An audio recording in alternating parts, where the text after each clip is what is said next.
దేవునికే మహిమ ఘనత ప్రభావాలు చెల్లిస్తూ ఉన్నాము. ప్రభునందు ప్రియమైనటువంటి సహోదరి సహోదరులారా, ప్రభువైన యేసుక్రీస్తు నామములో మీకు అందరికీ కూడా శుభాలు స్వాగతం తెలియచేస్తూ ఉన్నాను.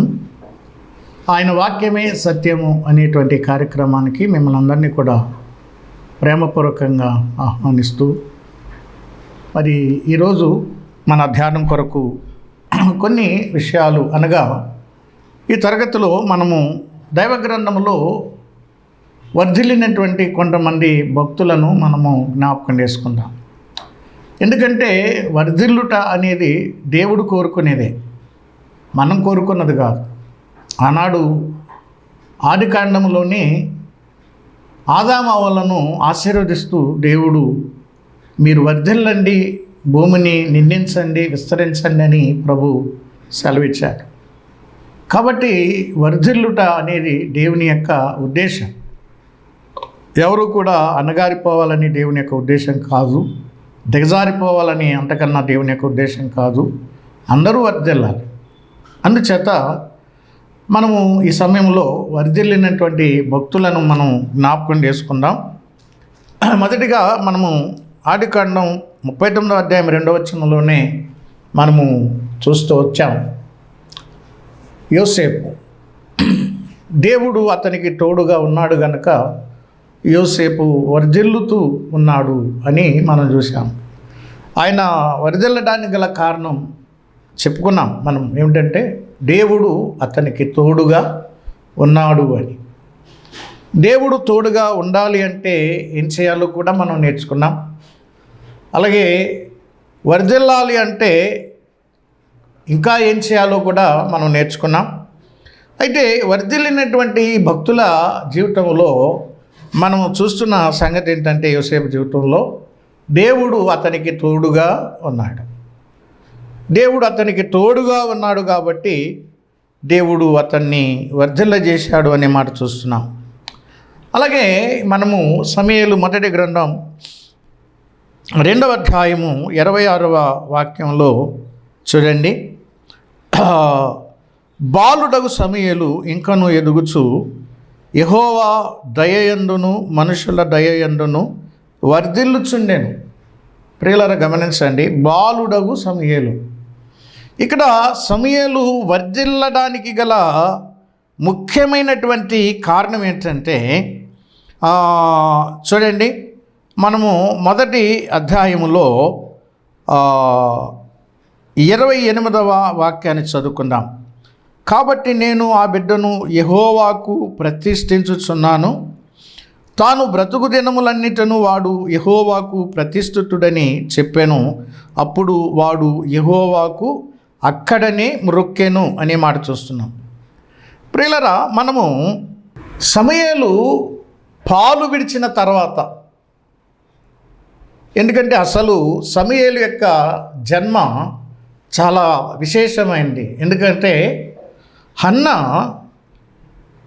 దేవుని సన్నిధిలో కన్నీటితో ప్రార్థన చేసి సమూయేలును కన్నది.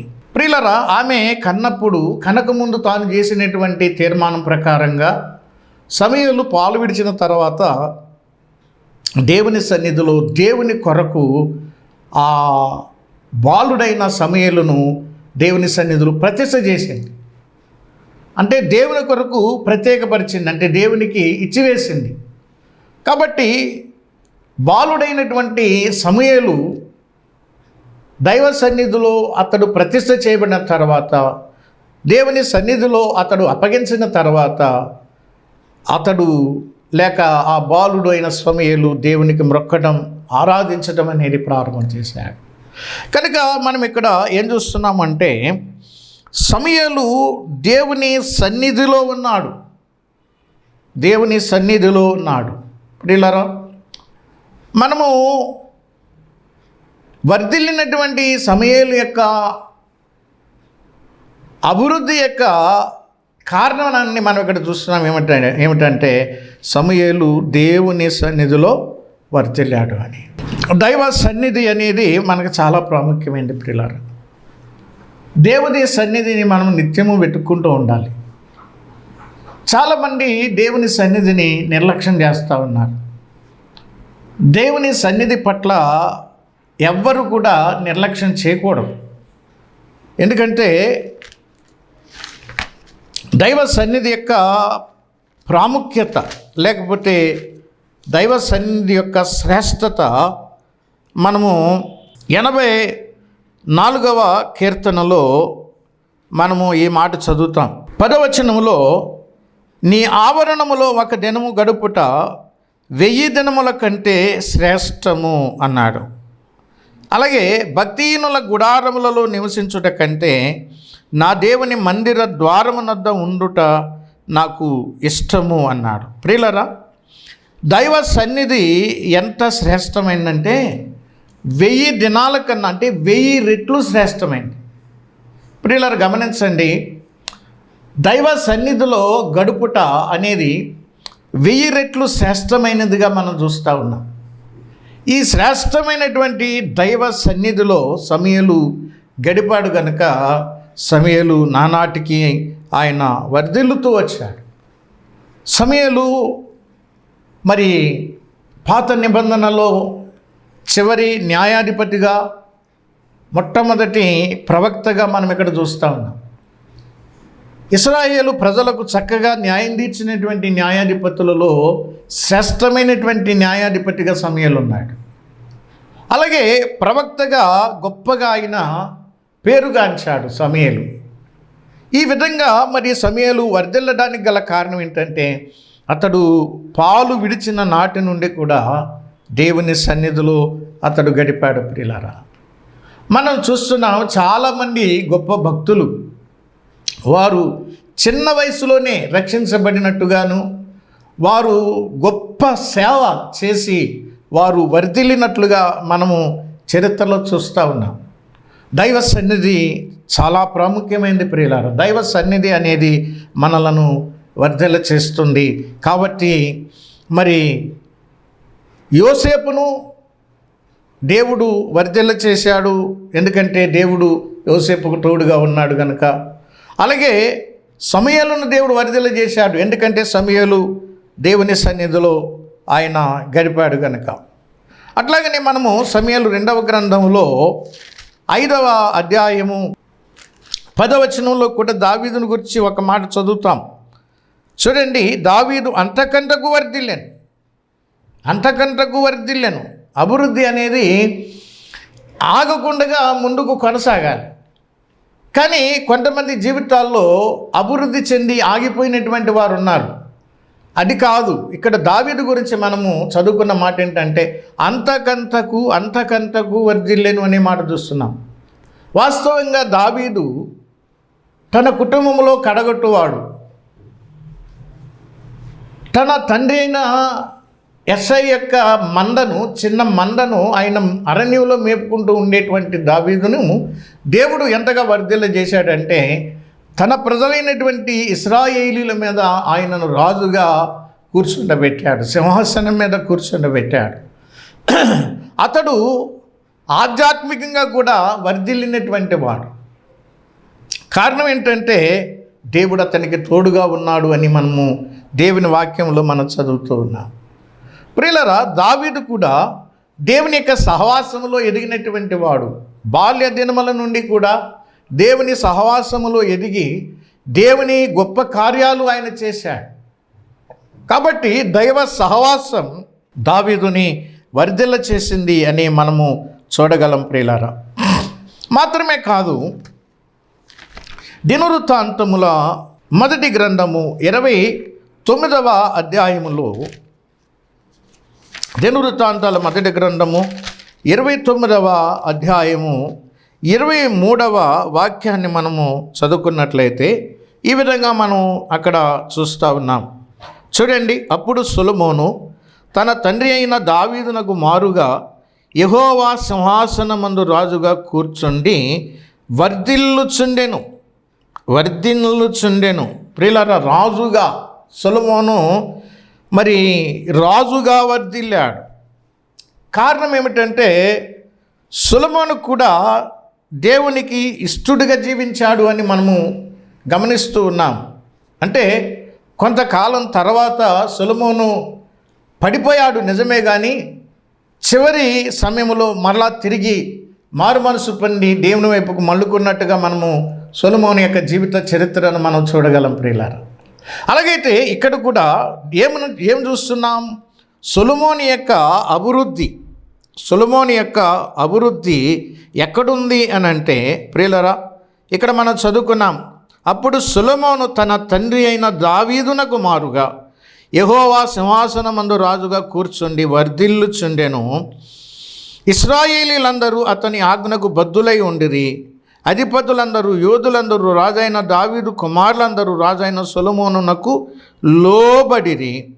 యెహోవా సొలొమోనును ఇశ్రాయేలందరి ఎదుటను బహుగా ఘనపరిచి అతనికి ముందుగా ఇశ్రాయేలీలను ఏలిన ఏ రాజుకైనను కలగని రాజ్య ప్రభావమును అతనికి అనుగ్రహించాను.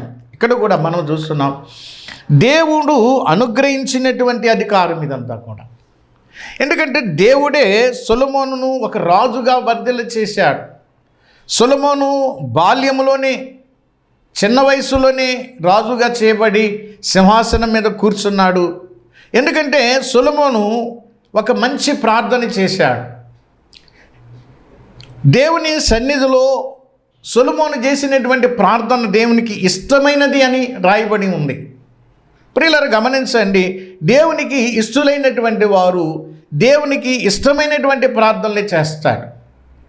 కారణం ఏంటంటే సొలొమోను దేవుని సన్నిధిలో ఏమని ప్రార్థన చేశాడు? దేవా, నేను చిన్న వయసు కలిగినటువంటి వాడిని, ఇంత విస్తారమైనటువంటి జనాంగాన్ని నేను తనిఖీ చేయడానికి నాకు బుద్ధి చాలదు, జ్ఞానం చాలదు, కనుక నాకు జ్ఞానము దయచేయి అని దేవునికి ప్రార్థన చేశాడు. ఆ ప్రార్థన దేవునికి ఎంతో ఇష్టమైనదిగా ఉంది. కారణం ఏంటంటే దేవుడు అప్పగించినటువంటి బాధ్యతను నిర్వర్తించే విషయంలో చక్కగా దాన్ని నిర్వర్తించాలి. ప్రభువా, ఈ అధికారం, ఈ ఆధిపత్యం, ఈ బాధ్యత నువ్వు నాకు అప్పగించావు, మరి నేను ఈ బాధ్యతను నెరవేర్చేటప్పుడు మరి నీకు ఇష్టమైనట్టుగా నేను చక్కగా ఈ బాధ్యతను నెరవేర్చాలి. కనుక నాకు జ్ఞానం చాలదు, నాకు బుద్ధి చాలదు ప్రభువా, నాకు బుద్ధి జ్ఞానము దయచేయని దేవుని సన్నిధిలో సొలొమోను ప్రార్థన చేశాడు ప్రియులారా. కాబట్టి ఆ ప్రార్థన దేవునికి ఇష్టమైంది కనుక అతనికి బుద్ధి జ్ఞానములతో పాటు సర్వ సంపదలు కూడా ఆయన అనుగ్రహించాడు. అందుకని బైబిల్ చెప్తుంది, బుద్ధి జ్ఞాన సర్వ సంపదలు ఆయనలోనే గుప్తమై ఉన్నాయి. అసలు యేసుక్రీస్తు ప్రభువే మన జ్ఞానం ప్రియులారా. యేసు ప్రభు ఉంటే మనకు సర్వ సంపదలు ఉన్నట్టే. యేసు ప్రభువే మన జ్ఞానం. ఎందుకంటే ఈ లోక జ్ఞానులు మరి వెర్రివారు అని బైబిల్ చెప్తుంది. ఈ లోక జ్ఞానము వెర్రితనంతో సమానమని బైబిల్ చెప్తుంది. కనుక ఈ లోక జ్ఞానం కాదు ఇప్పుడు మనకు కావాల్సింది ఏదంటే దేవుడే మనకి కావాలి. ఆయనే మన ప్రభు అయిన యేసుక్రీస్తు. యేసుక్రీస్తును కలిగి ఉండటమే జ్ఞానము. కాబట్టి యేసుక్రీస్తుని ఆయన కోరుకున్నాడు, జ్ఞానాన్ని కోరుకున్నాడు. కనుక దేవుడు మరి సొలొమోనును రాజుగా ఆయన వర్ధిల్ల చేసినట్టు చూస్తూ ఉన్నాం. అట్లాగనే మనము దైవ గ్రంథములో దినవృత్తాంతముల గ్రంథము 26వ అధ్యాయము ప్రియులారా 5వ వచనాన్ని చదువుకున్నాను చూడండి. 5వ వచనంలో, దేవుని ప్రత్యక్షత విషయమందు తెలివి కలిగిన జకర్యా దినములలో అతడు దేవుని ఆశ్రయించెను. అతడు యెహోవాను ఆశ్రయించినంత కాలము దేవుడు అతనిని వర్ధిల్లజేసెను. ప్రియులారా, ఈ మాట ఉజ్జియా అనేటువంటి రాజు గురించి రాయబడింది. ఈ ఉజ్జియా అనేటువంటి ఈ రాజు ప్రియులారా చూడండి, దేవుణ్ణి ఆశ్రయించినంత కాలము, ప్రియులారా గమనించండి, వర్ధిల్లడానికి ముఖ్యమైనటువంటి మూల కారణం ఇదే. మనం గత తరగతుల్లో కూడా చూసాం. ఈ ఉజ్జియా వర్ధిల్లడానికి గల కారణం ఏంటి అంటే ఇక్కడ తేటగా రాయబడిన మాట ఏంటో తెలుసా? దేవుని ప్రత్యక్షత విషయమందు తెలివి కలిగిన జకర్యా దినములలో అతడు దేవుని ఆశ్రయించాను. ఇక్కడ చూసారా, దేవుని ఆశ్రయించాను. అతడు యెహోవాను ఆశ్రయించినంత కాలము దేవుడు అతన్ని వర్ధిల్ల చేశాను. ప్రియులారా, దేవుణ్ణి ఆశ్రయించినంత కాలం దేవుడు అతన్ని వర్ధిల్లజేసాను అనే మాట చూస్తున్నాం. ఉజ్జయ యొక్క అభివృద్ధికి వర్ధిల్లడానికి గల కారణం ఏంటంటే దేవుణ్ణి ఆశ్రయించాడు, దేవుని మీద ఆధారపడ్డాడు. అందుకనే సారికి నేను జ్ఞాపకం చేస్తూ ఉండే మాట ఏంటంటే దేవుని పిల్లలమైన మనము దేవునిని ఆశ్రయించాలి, దేవుని మీదనే ఆధారపడాలి. మనుషుల మీద పడకూడదు. మనము మన మీద ఆధారపడకూడదు, మనకు ఉన్నవారి మీద ఆధారపడకూడదు, మనకు ఉన్న వాటి మీద ఆధారపడకూడదు, వేటి మీద ఎవరి మీద మనము ఆధారపడకూడదు. దేవుని మీదనే మనం ఆధారపడాలి, ఆయననే మనము ఆశ్రయించాలి. బైబిల్ గ్రంథం కూడా తెలియచేస్తూ ఉంది 118లో నరులను నమ్ముకొనుట కంటే యెహోవాను ఆశ్రయించుట మేలు, రాజులను నమ్ముకొనుట కంటే యెహోవాను ఆశ్రయించుట మేలు. ఏమిటయ్యా ఈ మేలు అంటే అభివృద్ధి. దేవుడు చక్కగా ఉజ్జియాను అభివృద్ధి చేశాడు. ఎందుకంటే దేవుని ఆశ్రయించాడు కనుక, దేవునిని ఆధారం చేసుకున్నాడు కనుక, దేవుని మీద ఆధారపడ్డాడు కనుక ఉజ్జియాను దేవుడు ఆశీర్వదించాడు, లేకపోతే అభివృద్ధి చేశాడని మనం చూస్తున్నాం. ఇక్కడ ఒక మాట మనం గమనిస్తూ ఉన్నాం. ఏమిటంటే పరిశుద్ధాత్మ దేవుడు రాయించిన మాట ఏంటంటే అతడు యెహోవాను ఆశ్రయించినంతకాలము దేవుడు అతన్ని వర్ధిల్లజేసాను అని. ఎప్పుడైతే నువ్వు దేవుని మీద ఆధారపడవో, ఎప్పుడైతే నువ్వు దేవుణ్ణి ఆశ్రయించవో అప్పుడు నువ్వు నష్టపోతావు. ఎందుకంటే ఇక్కడ రాయబడినటువంటి మాట అదే చెప్తుంది. కిందకి మనం చదువుకుంటే మనము ఉజ్జియాలో పతనం అనేది ప్రారంభమైంది. ఎప్పుడైతే దేవుని మీద ఆధారపడటం మానివేశాడో, ఎప్పుడైతే దేవుణ్ణి ఆశ్రయించడం మానివేశాడో అప్పుడే నష్టపోవటం అనేది జరిగింది ప్రియులారా. కాబట్టి ఉజ్జియాను వర్ధిల్లజేశాడు నిజమే, కానీ ఆ వర్ధిల్లడానికి గల కారణం ఏంటంటే ప్రియులారా, దావీదు ఉజ్జియా తన జీవితకాలము మరి యెహోవాను ఆశ్రయించాడు. అంటే ఎంతకాలం అయితే దేవుణ్ణి ఆశ్రయించాడో ఆశ్రయించినంతకాలం వర్ధిల్లేననే మాట మనం చూస్తున్నప్పుడు ఎవరైతే దేవుణ్ణి ఆశ్రయిస్తారో వారిని దేవుడు వర్ధిల్లజేశాడు. ఇక తర్వాత మనం చూసినట్లయితే దానియేలు గ్రంథం మనందరికీ బాగా తెలుసు. 6వ అధ్యాయములో 28వ వచనంలో మనము దానియేలు గురించి చక్కటి మాట మనం చదువుతాం ప్రియులరా.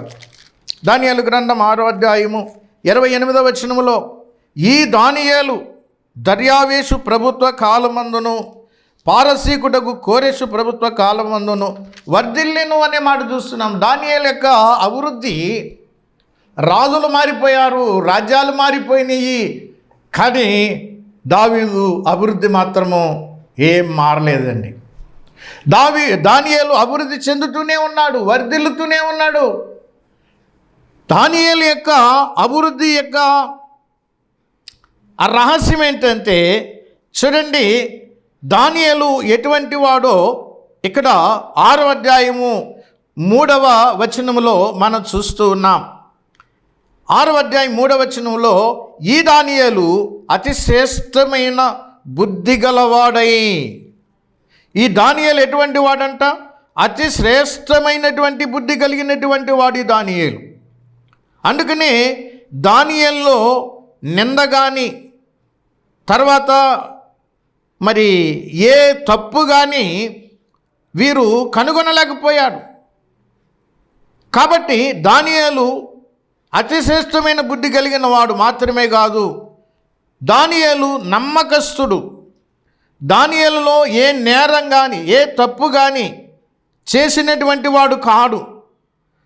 దానియేలులో తప్పు కానీ లోపం కానీ ఎవరు కూడా కనుగొనలేకపోయారు. ప్రియులను గమనించండి, దానియేలు ఎంత శ్రేష్టమైన బుద్ధి కలిగిన వాడు అంటే దానియేలు నమ్మకస్తుడు, ఏ నేరము లేనటువంటి వాడు, ఏ లోపము లేనటువంటి వాడు, ఏ తప్పు కూడా చేయనటువంటి వాడు. అటువంటి దానియేలుని దేవుడు వర్ధిల్ల చేశాడు. 3 రాజులు మారిపోయారు, కానీ దానియేలు అలాగే స్థిరంగా ఉన్నాడు. రాజ్యాలు స్థిరంగా లేవు, రాజులు స్థిరంగా లేరు, కానీ దేవునిని ఆధారం చేసుకుని దేవుణ్ణి నమ్ముకుని నమ్మకస్తుడిగా జీవించినటువంటి దానియేలు మాత్రం అభివృద్ధి చెందాడు. రాజులు పోయారు, రాజ్యాలు పోయినాయి, కానీ దానియేలు జీవితంలో అభివృద్ధి అనేది మాత్రము ఆగలేదు ప్రియులారా. అందుకని ఇక్కడ రాయబడిన మాట ఏంటంటే, ఈ దానియేలు నెబుకద్నెజరు పరిపాలనలో వర్ధిల్లాడు, దర్యావేషు పరిపాలనలో వర్ధిల్లాడు, కోరెషు పరిపాలనలో వర్ధిల్లాడు. ప్రియులారా, ముగ్గురు రాజులు కాలంలో దానియేలు వర్ధిల్లాడు. కాబట్టి ప్రియులారా, ఎవరైనా సరే దేవుణ్ణి నమ్ముకుని నమ్మకంగా, ఏ లోపము లేకుండా, తప్పు లేకుండా, ఏ నేరము మోపబడినటువంటి వారుగా ఖచ్చితంగా యథార్థంగా భక్తిగా మరి జీవించినట్లయితే దేవుడు వర్ధిల్ల చేస్తాడు. దానియేలును వర్ధిల్ల చేసినట్టుగా దేవుడు వర్ధిల్ల చేస్తాడు అనేది ఇక్కడ మనం చూస్తూ ఉన్నాం ప్రియులారా. మాత్రమే కాదు, ఇంకా మనం చూసినట్లయితే మన ప్రియ ప్రభువు కూడా ఏమండి, మన ప్రభు గురించి ఇంకా మరి ఏమని చెప్పగలం? మన ప్రభు పాపం ఎరుగని వాడు, పాపము లేనటువంటి వాడు, పాపము చేయనటువంటి వాడు, ఆయన నిర్దోషి, ఆయన నిష్కల్మషుడు, ఆయన పాపులలో చేరక ప్రత్యేకంగా ఉన్నటువంటి వాడు. ప్రియులరా, నాలో పాపం ఉన్నదని మీలో ఎవరు స్థాపించును అని ఆ ప్రభువే ఒక సవాలును కూడా విసిరాడు లోకానికి. అవునండి, మన ప్రభువులో ఏ లోపం మనం చూడలేం. అందుకని మన ప్రియ ప్రభువు వర్ధిల్లేను అనే మాట మనం చూస్తున్నాం. చిన్న వయసులోనే మన ప్రభువారు వర్ధిల్లినటువంటి సంగతిని లూకాసు వార్త 2వ అధ్యాయము 52వ వచనంలో మనం చూస్తూ ఉన్నాం. యేసు జ్ఞానమందును వయసునందును దేవుని దయయందును మనుషుల దయయందును వర్ధిల్లుచుండెను. ప్రియులారా, ఇది కూడా మనకి కావాలి. మన ప్రభు అయిన యేసు క్రీస్తు వారే జ్ఞానమందు వర్ధిల్లితే, వయసునందు వర్ధిల్లితే, దేవుని దయయందు మనుషుల దయయందును వర్ధిల్లితే మనము వర్ధిల్లవద్దా? వర్ధిల్లాలి. ఇది దేవుని యొక్క ఉద్దేశం. వర్ధిల్లుట అనేది దేవుని యొక్క ఇష్టం. కాబట్టి మనం వర్ధిల్లాలి, జ్ఞానములో వర్ధిల్లాలి. ప్రియులారా, కొంతమందికి అసలు దైవికమైన జ్ఞానమే లేదు. అసలు దేవుని యొక్క కోరిక ఏంటండి? మనుషులందరూ రక్షించబడి సత్యమును గూర్చిన అనుభవ జ్ఞానం గలవారై ఉండాలి. అనుభవ జ్ఞానం, పుస్తకాల్లో జ్ఞానం కాదండి, అనుభవ జ్ఞానం. మన ప్రభు అయినటువంటి యేసుక్రీస్తు వారే జ్ఞానం. ఆయన గురించినటువంటి తెలుసుకోవటమే జ్ఞానం. దేవుని గురించి తెలుసుకోవటమే జ్ఞానం. దేవుని జ్ఞానం మనం కలిగి ఉండాలి. ఈ జ్ఞానములో మనము వర్ధిల్లాలని బైబిల్ చెప్తుంది. అసలు కొంతమంది దైవికమైన జ్ఞానమే లేని వారుగా కనపడతా ఉన్నారు. అందుకని యాకోబు పత్రిక 1వ అధ్యాయం 5వ వచనంలో చెప్పాడు, మీలో ఎవరికైనా జ్ఞానము కొదువుగా ఉన్న ఎడల వాడు దేవుణ్ణి అడగవలెను, ఆయన ఎవరిని గద్దింపక ఆయన అందరికీ ధారాళంగా దయచేసేటువంటి వాడు, కాబట్టి దేవుణ్ణి అడగాలి అని చెప్పాడు. జ్ఞానము పొందాలి, జ్ఞానములో మనము వర్ధిల్లాలి. ప్రియులారా, ఆధ్యాత్మికమైన అభివృద్ధిలో ఇది శ్రేష్టమైనటువంటి భాగం, జ్ఞానములో వర్ధిల్లటం. రెండవది ఇక్కడ మనం చూసాం, వయసులో లేక మనస్సులో వర్ధిల్లటం. కొంతమందికి వయసు పెరిగింది కానీ బుద్ధి పెరగలేదు అన్నట్టుగా ఉన్నారు. వయసు అయితే చాలా ఉంది, వారు భౌతికంగా పెద్దవారుగా ఉన్నారు, అలాగే రక్షించబడి చాలా సంవత్సరాలు అయినటువంటి వారుగా ఉన్నారు. కానీ వయసులో పెద్దవారే కానీ బుద్ధిలో కొరచగలిగినటువంటి వారుగా కనపడుతూ ఉన్నారు. అందుకని అపొస్తలుడైనటువంటి పౌలు కొరింథీ సంఘానికి మరి మొదటి పత్రిక ఆయన రాస్తూ మరి 3వ అధ్యాయములో ఆయన చెప్పినటువంటి మాటలు మనము జ్ఞాపకం చేసుకుందాం. ప్రియులారా, సహోదరులారా, ఆత్మ సంబంధులైన మనుషులతో మాట్లాడినట్టు నేను మీతో మాట్లాడలేకపోతేని, శరీర సంబంధులైన మనుషులే అనియు క్రీస్తునందు పసిబిడ్డలే అనియు మీతో మాట్లాడవలసి వచ్చెను అన్నాడు. క్రీస్తులో మీరు పసిబిడ్డలుగా ఉన్నారు అంటే వీరికి వయసు పెరిగింది కానీ మనసు వీరికి పెరగలేదు. ఇది కొరింథీ పత్రికలో 13వ అధ్యాయంలో పౌలు మాట్లాడుతూ ఆయన అన్న మాటలు 11వ వచనంలో అంటాడు, నేను పిల్లవాడనై ఉన్నప్పుడు పిల్లవాని వలె మాట్లాడి తిని, పిల్లవాని వలె తలంచి తిని, పిల్లవాని వలె యోచించి తిని, ఇప్పుడు పెద్దవాడనై పిల్లవాని చేష్టలు మానివేసి తిని అన్నాడు. ప్రియులరా, ఎందుకంటే పిల్లవాడిగా ఉన్నప్పుడు పిల్లవాడిలాగే ఆలోచిస్తాం, పిల్లవాడిలాగే తలెస్తాం, పిల్లవాడిలాగే మాట్లాడతాం. అయితే వయసు పెరిగి కొలిది పిల్లవాడిని చేష్టలు మానేయాలి కూడా. కానీ ఇక్కడ మనం ఏం చూస్తున్నాం? ఆధ్యాత్మికమైనటువంటి అభివృద్ధి విషయంలో, ఎదుగుదల విషయంలో వీరు ఎలా ఉన్నారు అంటే, వీరు మనసులో ఎదుగుదల లేదు, బుద్ధిలో ఎదుగుదల లేదు. వయసు అంతే పెరిగింది కానీ బుద్ధి ఎదగలేదు. కానీ ఇక్కడ మనం చూస్తున్నాం, జ్ఞానమందు వర్ధిల్లాలి, మనసులో వర్ధిల్లాలి. మూడవదిగా దేవుని దయలో మనము వర్ధిల్లాలని బైబిల్ చెప్తా ఉంది. దేవుని దయలో మనము వర్ధిల్లాలంటే సామెతల గ్రంథంలో ఒక మాట మనము చదువుదాం ప్రియులారా. సామెతల గ్రంథము 3వ అధ్యాయము 3వ వచనములో చూసినట్లయితే, దయను సత్యమును ఎన్నడూ నిన్ను విడిచిపెట్టి పోనీయకుము, వాటిని కంఠభూషణముగా ధరించుకొనుము, నీ హృదయమును పలక మీద వాటిని రాసుకొనుము, అప్పుడు దేవుని దృష్టి యందును మానవుల దృష్టి యందును నీవు దయ నుండి మంచివాడు అనిపించుకుంటాం. దేవుని దయ, మానవుల దయ కావాలంటే, వర్ధిల్లాలి అంటే ఇదిగో దయను సత్యమును నువ్వెన్నడూ విడిచిపోకుండా చూసుకో. దయగల వారి పట్ల ఆయన దయ చూపించేటువంటి దేవుడు, కఠినల పట్ల వికటంగా ఉండేటువంటి దేవుడు మన దేవుడు ప్రియులారా. కాబట్టి దయను పొందిన నీవు నేను ఇతరుల పట్ల దయగా ఉండాలి. మనము ఇతరులు దయను కోరుకుంటాం, దేవుని దయను కోరుకుంటాం, కానీ మనం ఎవరికి దయ చూపించాం. ఇది సరైనది కాదు. కాబట్టి దయలో వర్ధిల్లాడు అంటే మరి ఇతరుల పట్ల దయ చూపించాడు. దేవుని దయను పొందినటువంటి ప్రభువు ఇతరుల పట్ల ఆయన దయ చూపించాడు. దేవుని దయ, మానవుల దయ అంటే అదే. మానవుల దయ కూడా కావాలంటే మనం ఇతరులకు దయ చూపించినప్పుడు మనం దయ పొందుతాం. దేవుని దయ కావాలంటే మనం మానవులకు దయ చూపించినప్పుడు దేవుని దయను పొందుతాం. కాబట్టి ప్రియులారా, ఈ విషయాలు మనం ఆలోచన చేద్దాం. వీరు వర్ధిల్లారు, వీరు అభివృద్ధి చెందారు. దేవుడి మాటలు దీవించి ఆశీర్వదించునుగాక. పరిశుద్ధుడా, ప్రేమగల తండ్రి, నీకు స్తోత్రాలు చెల్లిస్తున్నాం. చెప్పబడిన ఈ మాటలు మా హృదయాల్లో ఫలింపచేయండి, దీవించండి, ఆశీర్వదించండి, మహింపొందండి. యేసు ప్రభు నామమున ప్రార్థన చేసి వేడుకుంటున్నాము తండ్రి. ఆమెన్.